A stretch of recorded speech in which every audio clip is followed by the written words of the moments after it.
Today we're talking about the 5 best things I did for myself in 2023. And this was not an easy list to make. So much to reflect on. I talked in the last episode about reflection and about thinking about how far you've come. And so I was, drinking my own medicine, practicing what I preach, and thinking about all of the things that have come together for me in 2023. And when I say come together, I'm not saying just like clicked my fingers magically and things just fell into my lap. There's been lots of things that I've been working on over the years that have really kind of come together and just really come to life in 2023. And it has been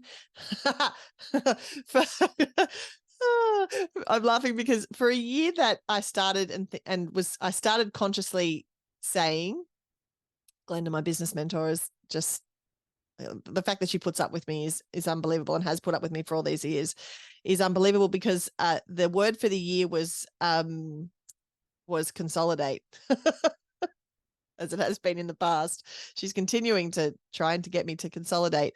And that was the plan for the year. It did not end up that way, but it has worked out for good. And I'm really, really pleased with that. So for me, thinking about and trying to create a list of the 5 best things I did for myself, it's kind of a mix of things, and I'm excited to share it with you today. And if you haven't done this process for yourself, this process of reflection and putting down maybe 5, maybe 10, maybe 30 great things that have happened to you this year, then I encourage you to do so. It's a really great task to do. And if you'd like to do it with a friend, you can book a one-on-one coaching session with me, and we will do it together.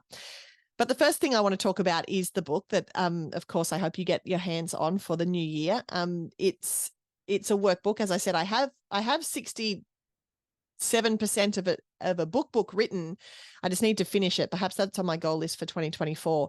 But this was a compilation of my work sheets, of my tools and strategies that I give to my coaching clients, because these are the things that I know work. I know work for small business owners. I know work for busy women, for people who are trying to juggle lots of different things. And so bringing them all together and putting them in one handy book that you can just carry around and work through, because it's a workbook, was a goal of mine for a really long time. But this is the year that I did it with the help of my gorgeous friend designer, Tim O'Donnell, who put it all together and made it all look pretty. I really am stoked that it's out in the world and people can get their hands on it. So if you would like it to be under your Christmas tree, then make sure you go to Simply Stacey Morgan and get a copy of it. But that is number 1 when it comes to the 5 best things I did for myself. Yes, it's good for business. Yes, it's it's been on my list for a little while, but really for myself, the fact that I had something that I could hold and sign and sell was a really big boost for me, and something that I'd wanted for so long. And so that was for me. That was a thing for me. The next best thing I did for me was jump on a plane and head over to see my friends in New Hampshire. And I did an episode on this back, episode 127, if you want to go back and listen to it.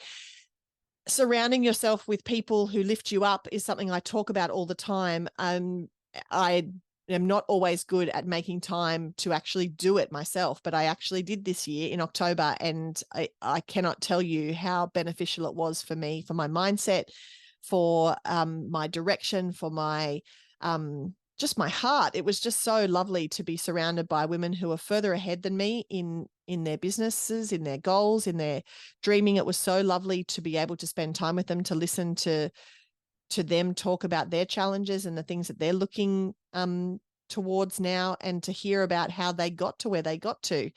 It was just such a soul-filling, wonderful week, and I'm very grateful for everybody here at home, my team and my family, who held the fort and enabled me to be able to just go and do something so luxurious, in that I got to spend 3 full days with my friends on the other side of the world. So that was really, really cool. So that's number 2 on my list of 5 best things I did for myself. Number 3 was a tough one.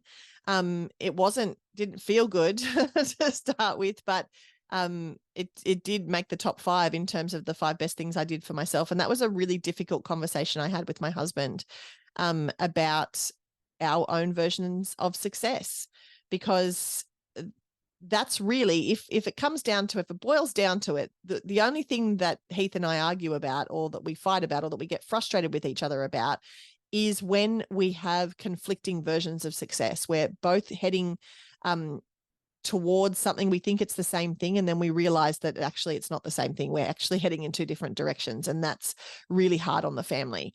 And so we had a really kind of tough, like, come to Jesus conversation where we had to lay it out. What is it that we want? What is it? Where is it that we're going? What are we working so hard for? What is our aim? What's the finish line look like? Is there a finish line?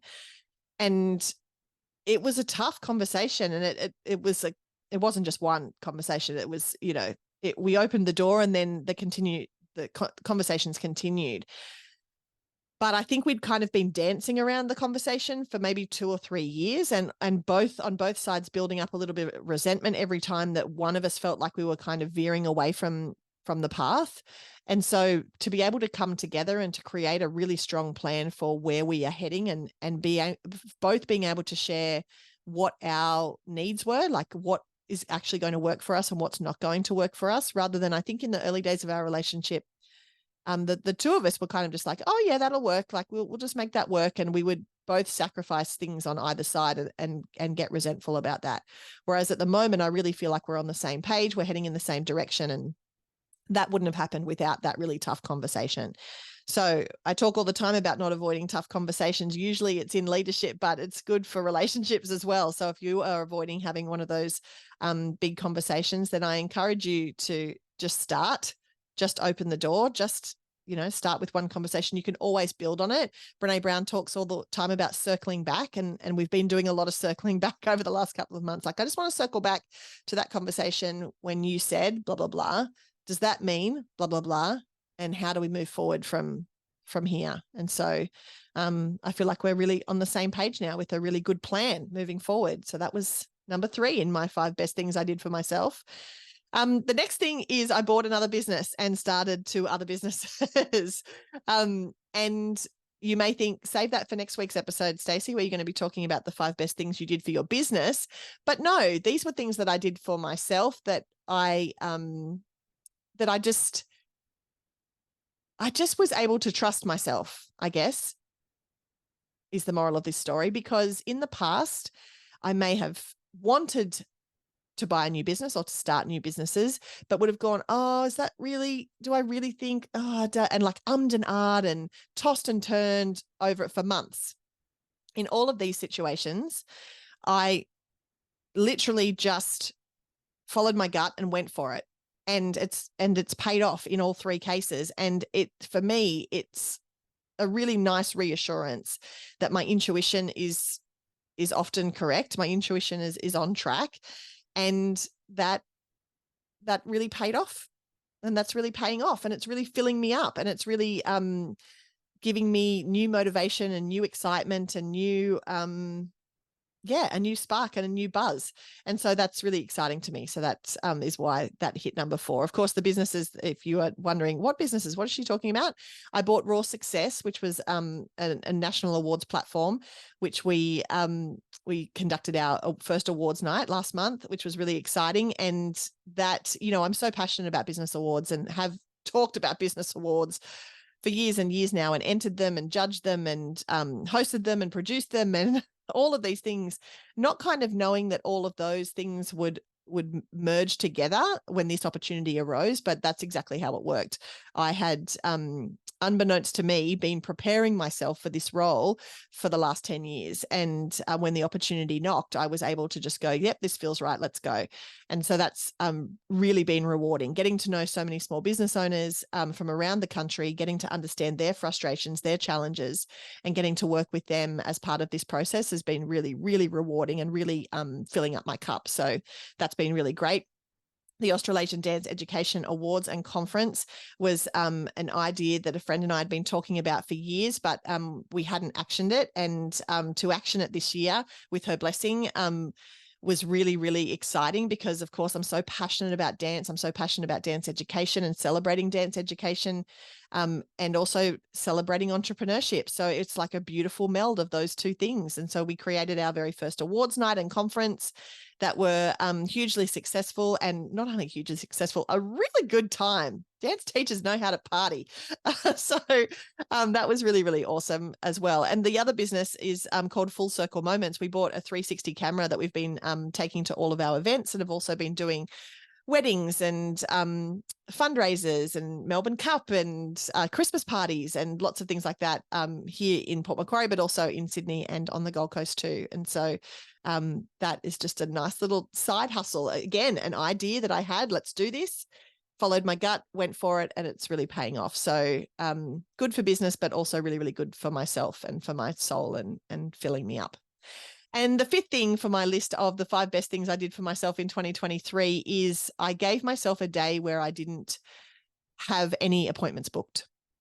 Not a day off. I didn't take the day off, but I just didn't have anywhere to be on a Thursday this year. So Thursdays were very much get the kids to school and then get your work done, but do it in your own way, at your own pace, in your pajamas, or dolled up, at a cafe, or like just choose your own adventure days they were. And they've been fantastic. I've so looked forward to them. I've been so productive and got so much more done than just trying to do work in pockets of time around other meetings. So Christy and I were really specific and really structured with my calendar this year. Tuesdays was Henry days. Mondays I was working at the ballet school. Wednesdays was all coaching calls. Thursday was just this day that I just got to work at my own pace, and I got so much done. And then Fridays were my days for lunches and for meetings and for networking and for connections. And I called it a tidy up day. And so I would just tidy up any loose ends and prepare myself for the week ahead. And it really worked. And so we are doing something similar next year. Of course, I don't have a Henry Day next year because Henry will be a big school. So that's exciting because for the last 11 years, I've had a Henry Day or a Patrick Day or a Lucinda Day, and sometimes several. And next year, all the kids will be at school. So a whole new world, one might say. And I'm really excited about that too. But that structure has really, really been one of the best things that I've done for myself. And I hope you can find something like that will give you the same joy that it's given me. So that's my list of the 5 best things I did for myself in 2023. I hope you found it interesting. I hope there's something there that you can steal and take away and implement for yourself for 2024. Next week, we're going to be talking all about the 5 best things I did for my business in 2023. And I hope you're having time to reflect on where how far you've come and plan where you would like to go in 2024. If you would like some help with that and some tools to take with you, then get a copy of my workbook. It's called A Busy Businesswoman's Guide to Getting Super Organized. If you would like a copy, you can get one now at simplystacymorgan.com. Get one under the Christmas tree. How about you buy one for all of your business besties, all the people that you know could benefit from being more organized, or that friend you can never catch up with because they don't have it together and they can never find time for you. This is a perfect Christmas gift for them. Turn up on their doorstep with that. I'm sure they'll appreciate it. You can get it at simplystacymorgan.com. I will talk to you next week.